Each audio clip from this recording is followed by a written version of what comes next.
All right, folks, you are listening to the Yishai Fleischer Show, broadcasting live from Judea to the world. Maybe more accurate to say that I'm overlooking Judea right now, and not only am I just broadcasting to you, but I'm in the midst of cleaning, and I'm taking precious time away from Passover cleaning. I'm on my mirpeset, my balcony, overlooking Route 60 and overlooking beautiful fields of Judea, and I am getting ready for Pesach, and I have a lot to do today, especially given that the wife has created a list of things for me to do for today. So, the title of the show is Why Do We Go Crazy for Pesach, for Passover?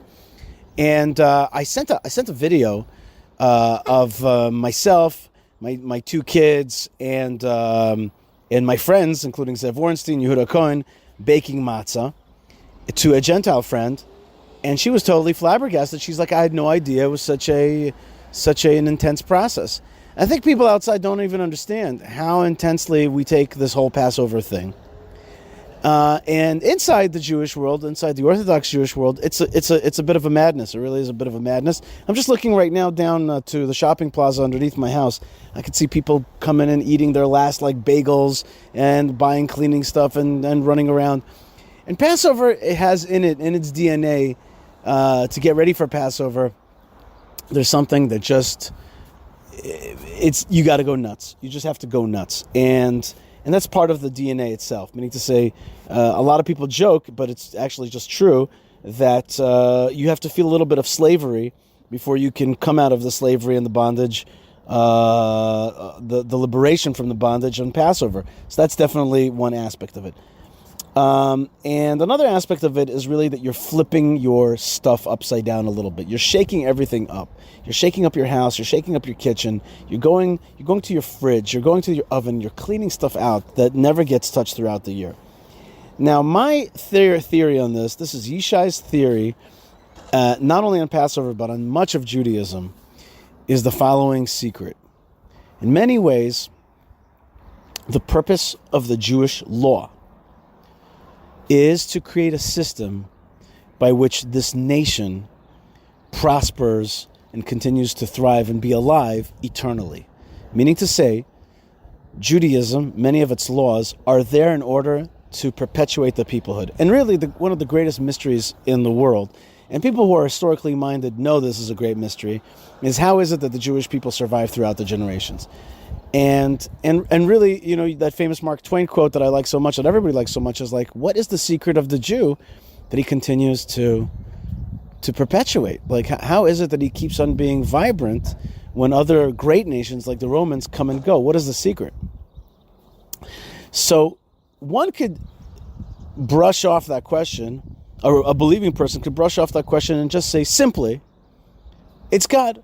God perpetuates the Jewish people. God keeps the Jewish people alive, and you wouldn't be wrong. That's a fine answer, but I think there's another a deeper depth here, and that is not that just because Jews are Jews and and they're God's chosen people and all that business, therefore they stay alive throughout the generations.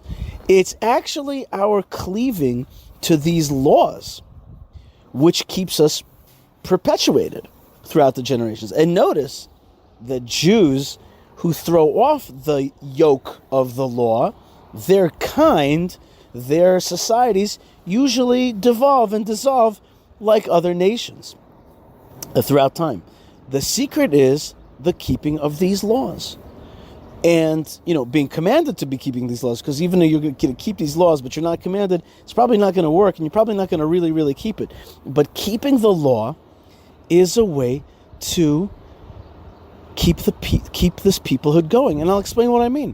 When you go through Passover, right? You go through Passover, the cleaning process itself, you're going through your fridge, and you're like, I'm going to get rid of all of these crumbs, all of these gelatinous things, and I'm getting rid of stuff that makes the world old and makes you sick and makes you germy, just kind of and attacks you later on. No, we're going to flip the house upside down. We're going to go into that kitchen. We're going to go into that oven. We're going to scrub it. We're going to shake things up. And you always end up, Jewish people always end up selling, getting rid of, throwing away tons of stuff from the houses. The garbage I see right now, the garbage truck's picking up tons of garbage. Why? because stuff comes out of the house. This is a process of renewal. It's a process of renewal. Sabbath, it's one of our main laws. It's about restoration, okay? Not just rest, but restoration. So it's a whole process by which we restore. We restore everything. Our connection to our family, our connection to God, our connection to ourselves. Rest, okay? Boom. So that's the Sabbath. What about this whole hand washing? We'll keep on fighting the energy of death. We keep on fighting the ritual energy of death. And so the Jewish people, what they're really doing all the time, and I don't think they even know it, is that they're constantly fighting the energy of death. And what is death? One of the most accurate scientific terms for death is what's the word I'm looking for? Hold on, it'll come to me. So the word that I was looking for is entropy. Entropy or decomposition. Think about decomposition. It's a key element in this world, an entropy. It's a key. Things decompose. If it didn't decompose, then a dead cat on the street would still be around for a long time. But it decomposes, it goes away. All things tend to want to decompose. All matter tends to want to go to its more basic, lower tension, electron level, lower tension, atomic level. That's all things strive for that. Now, in order to fight that, you got to have a lot of life. You got to have a lot of energy of order and wanting to order and constantly working on order and constantly beefing up and strengthening, buttressing life. God says about himself, Chai Ani, I'm alive. That's an amazing, amazing phrase. God says about himself, God doesn't usually describe himself, but he says, Chai Ani, I am alive, I am alive. And so the Jewish people are, and that's why, notice that one of our greatest signs is Chai, right? Like life. Like why do people wear Chai? You have any other nation that wears a Chai necklace? Chai means alive. Like, that's what you wear, Chai? Alive. What does that mean? Well, that's because that's actually the ultimate secret of the Jewish people. It's just that we live through generation and generation, through different periods, through different times, different great kingdoms, different great eras and epochs, and we continue to survive. And the key is our following of these laws that are actually dedicated to perpetuating the peoplehood. The big P of perpetuation is Passover. That's the mother lode. That's the big one. That's where it all starts. I always think of it as a kind of big bang of Jewish law. It's a night of just, it's an explosion. There's too much to actually even understand it, and it's all encapsulated in the Seder and hopefully in a Korban Pesach. But the bottom line is, it is a night of like a kind of explosion of the beginnings of life, and it's renewed every day. And certainly every year on Passover, we're supposed to think of ourselves as exiting slavery every day, of our lives. But Passover is the big one, and so much of it is about being born and reborn every day in every generation, and beating back with a stick the energy of death and entropy. And as I look around Israel, I'm looking right now just at my town here in Gush Etzion, and I'm looking around what Israel is, and it's just brimming with life. And what is obvious is that the Palestinian movement, the jihad movement in general, it is the embodiment of death. It's a death cult of death energy, of a lifeless energy, of a suppression energy, of a darkness energy. If you remind me one day, I'll give you the longer version of the tension between Islam and Christendom, or let's call it the East and the West, because I'm not even talking religiously. I'm talking almost like culturally between East and West, between these two competing cultures. But in any case, the Jewish people, somewhere in between there, continue to live. So that's what Pesach is all about for me. Now the good news is, once you accept that, you're like, okay, I can dig it. and therefore I'm going to go crazy on Pesach, and I got to get off this show and get back to working for my wife, because this is the essential rebirth of the Jewish people, and that's what we got to do, and that's Passover. So I got to get to it. But before I get to it, I just want to say that yesterday I had a very special day. I got to tour two amazing groups of people. One, it was Katie Pavlich and her family, Gavi, her husband, and her mother-in-law, Gavi's mom. And it was just, what can I tell you? It was just beautiful to meet these people, and these are people that are strong Jews, care about Israel so much that they're willing to come to a place like Hebron and then publicize it. Now, Katie Pavlich from Fox put out an Instagram picture of herself, a fabulous picture of her, in front of the Marat Machpelah, and I mean it's going gangbusters on the internet. It's definitely viral, and it's something amazing. So what an honor to take people like that who are fighting for truth. And I told them straight out, I said to them, there's two wars out there. There's the physical war and there's the narrative war. And Katie Pavlich is certainly fighting the narrative war. And so too Nathan Buzolic. I hope I'm pronouncing his last name right. He's a kind of famous Hollywood actor. I actually haven't, watched this stuff, Vampire Diaries and stuff. I don't know anything about that.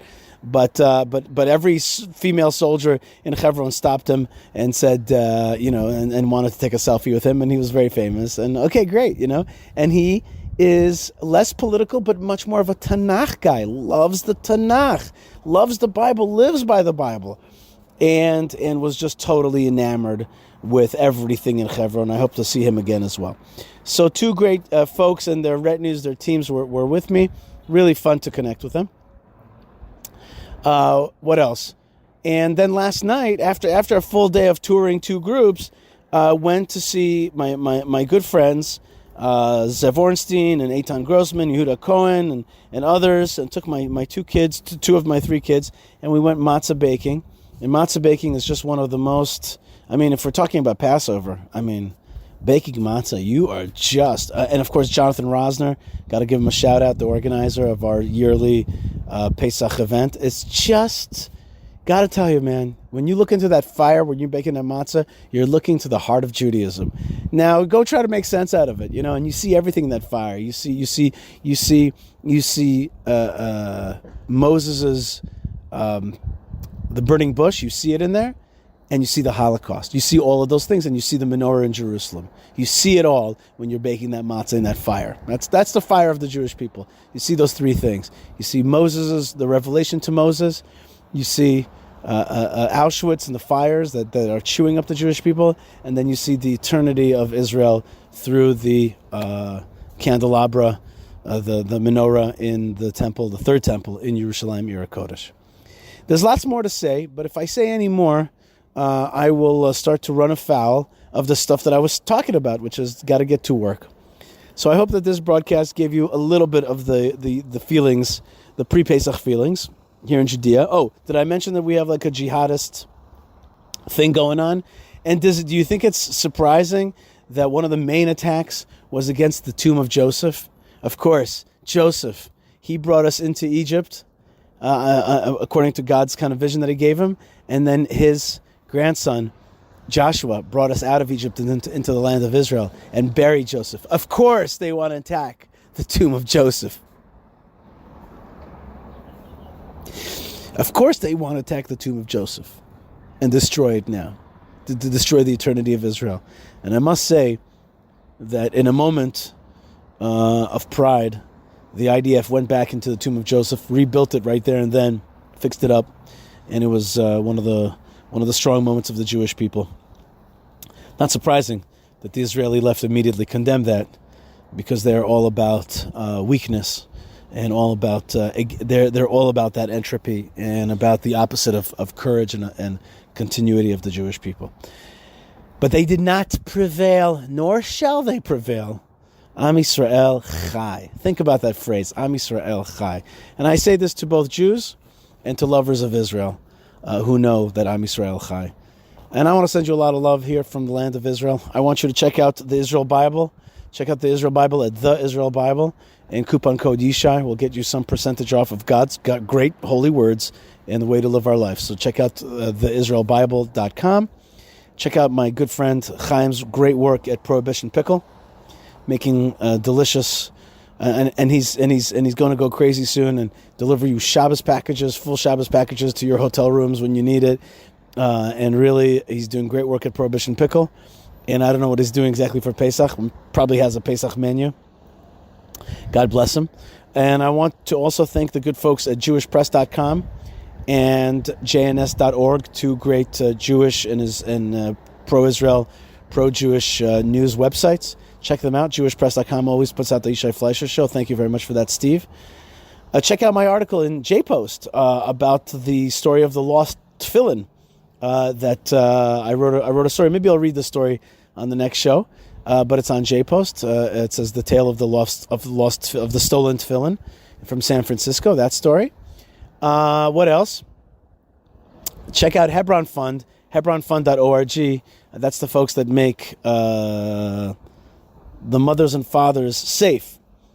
They are always safe, but it makes our access to them safe and open. So support the Jewish community of Hebron. They give strength to the forefathers and mothers, keep that corridor open, and thereby a continuous connection to the roots of our peoplehood. Thank you very much. hebronfund.org. And if you want to support the Yishai Fleischer Show, buy me a coffee.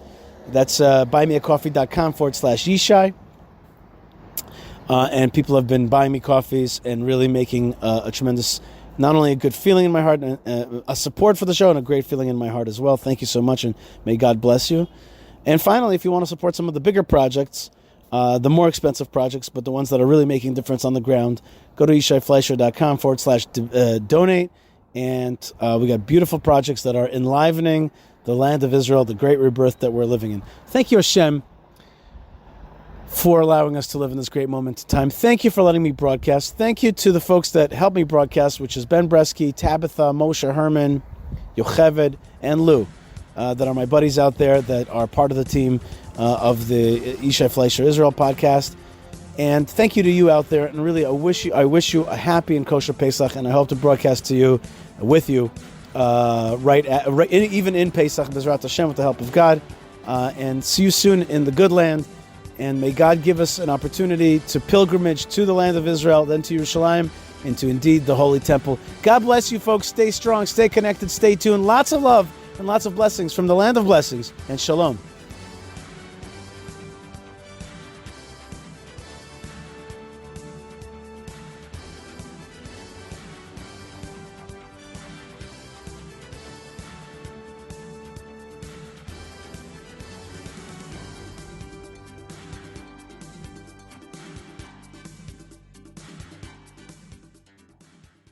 Hey everybody, this is Jeremy Gimpel. Have you heard about the Land of Israel Fellowship? People from all over the world, 24 countries, have joined. We meet live every Sunday, and the video session is recorded and then broadcast to all the members. And it's an exclusive group. It's a group that's focused on learning.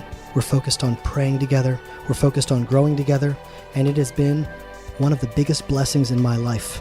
And we have people from New Zealand to Australia, Alaska, Hawaii, Hong Kong, Jews, Christians. We have a Buddhist. We have one Muslim that's joined. We have people from so many different backgrounds, languages, and cultures. And we are literally creating a virtual house of prayer for all nations. And it is truly marvelous. And so if you want more information about that, please visit www.thelandofisrael.com/fellowship. And I would love to see you next Sunday.